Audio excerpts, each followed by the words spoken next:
$80 billion.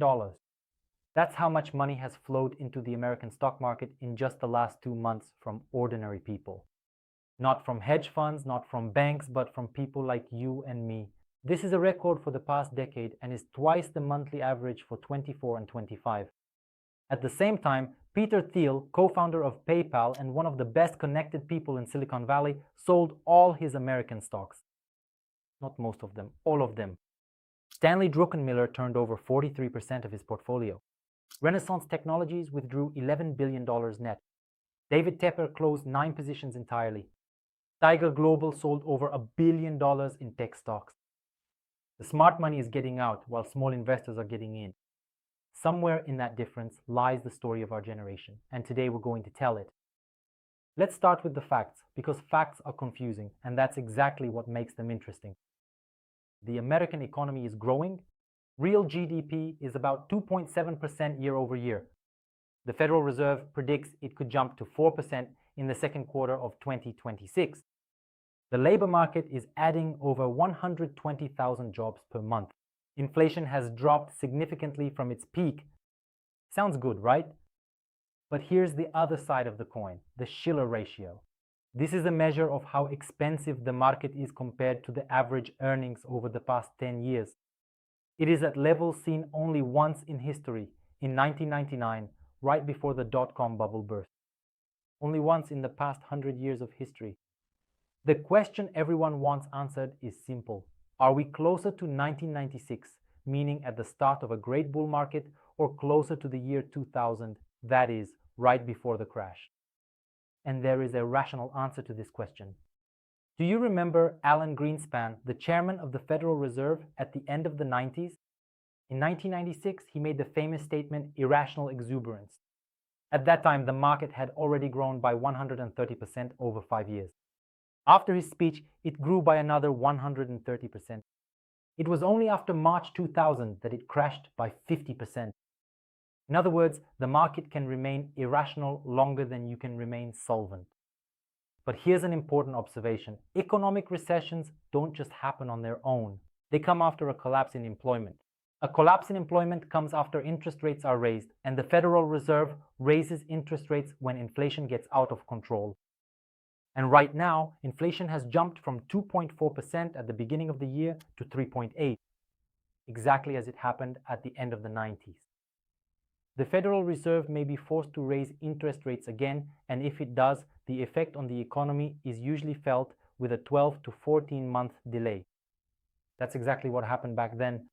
The Federal Reserve raised interest rates starting in January 1999, but the labor market didn't collapse until March 2000. And do you know what happened to the market during those 14 months? It grew by another 25%. So even if we assume that a correction is coming, it's probably not going to happen tonight. But if the market can still go up, why are the smart money getting out? Let's quickly go through these 5 people. Stanley Druckenmiller, he's the man who executed George Soros' famous bet against the British pound. Most funds operate with a 5 to 7% annual portfolio turnover. His turnover in the last quarter was 43%. He sold Meta, Seagate, IRM Holdings, stocks driven by artificial intelligence. But he hasn't exited the market. He has moved into broad ETFs. The message is clear. Less concentrated risk, more market participation. Renaissance Technologies, the most secretive fund in the world. Their Medallion Fund is the best performing investment vehicle in all of Western history, even better than Buffett's. They sold stocks worth $11 billion net for the quarter. Nvidia, Google, Apple, Microsoft. Yes, they trade constantly, but the scale is remarkable. David Tepper, the man who made $7 billion in 2009 by buying bank stocks when everyone thought the financial system was finished. He doesn't panic easily. He closed 9 positions entirely, reduced Amazon and Nvidia, and decreased his exposure to China. He is not in full defense mode. He has added other AI positions, but the overall picture is a deliberate reduction of risk. Tiger Global sold over $1.2 billion in technology stocks. Microsoft, Apple, TSMC, Amazon. It's not a liquidation, but the direction is clear. They are locking in profits at the high levels. And finally, Peter Thiel. His fund, Thiel Macro, held 3 positions entering the third quarter of 25. Tesla, Microsoft, and Apple. A total of about $74 million. By the end of the fourth quarter, zero, not a single American equity asset. It's fair to say Thiel did the same thing back in 2019. He sold everything and then the S&P 500 rose by 91% over the next 5 years. So he could be wrong, but back then he was alone, and now he isn't. People ask me something that's not financial, or at least not just financial. They ask me, what about the people, those who lost their jobs because of artificial intelligence? That's a legitimate question, and it deserves an honest answer. Let's look at the companies that massively implemented AI and laid off their staff. The logic was, AI does the work, we pay less, we earn more. But here's what happened now. The AI infrastructure is lagging behind the promises. The cost for AI tokens are rising faster than expected. Companies like Uber are already exceeding their AI budgets. Firms are canceling subscriptions to AI tools when the bill arrives. It turns out that AI is expensive, much more expensive than it seemed in the presentation. The companies that laid off people hoping to save costs through AI are now facing something unexpected. AI services are currently subsidized below their actual cost price. Analysts say it directly, if prices normalize, demand will drop sharply. In other words, they fired the people, bought an expensive tool, the tool became even more expensive, and the people are already gone. And now the next question arises, will these people unite? History shows us that technological revolutions always give rise to social tension. The Industrial Revolution, the mechanization of agriculture, the automation in manufacturing. Every time there has been a period of displacement, social stress, and sometimes a political response. For now, AI automation is happening quietly because it is new and because the labor market as a whole is still adding jobs. But if interest rates rise, employment falls, and at the same time AI continues to displace people, the tension could become much more visible. And there is a third question as well. The CEO of Anthropic has publicly stated that AI may soon go beyond human control. Is AI outpacing humanity itself? If the answer is yes, this is not just a philosophical problem. It's a business risk, a regulatory risk, a societal risk. If society feels threatened, regulations come quickly and harshly, and rapid, heavy regulations are not good for company valuations. The risks surrounding AI are not just technical, they are also human. Let's talk about the numbers around AI, because they are impressive in a bad way. Nvidia, $5 trillion in market capitalization. OpenAI valued at $850 billion. The 4 largest AI companies will spend up to $700 billion on AI infrastructure just this year. In order to justify today's AI stock valuations, these companies need to generate about $2 trillion in annual revenue.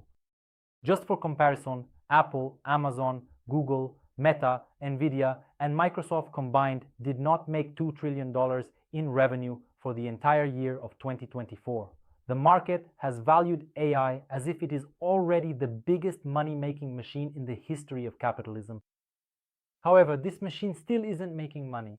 OpenAI expects to break even around 2029 to 2030. Sam Altman has publicly hinted that the government could be the insurer of last resort, meaning, if necessary, the taxpayer. That's not a bad bet if you're in Altman's position. A strategically important industry, a race with China, the government can't afford to lose, which is why it says so openly. And here comes the circular financing. Nvidia invests $100 billion in OpenAI. OpenAI buys cloud services from Oracle and Microsoft. Oracle buys Nvidia chips. Nvidia invests in OpenAI again. The 3 stocks from American Slapstick, a film from the great American classics. Here's 10 for you, I owe you 10. Here's 10 for you, I owe you 10. In the end, they're even without any real value being created. Ray Dalio says it directly. Every great technology creates a bubble because no one can precisely determine how much to invest. If you spend a lot, you might lose. If you spend too little, you lose market share. It is in this uncertainty that overinvestment is born.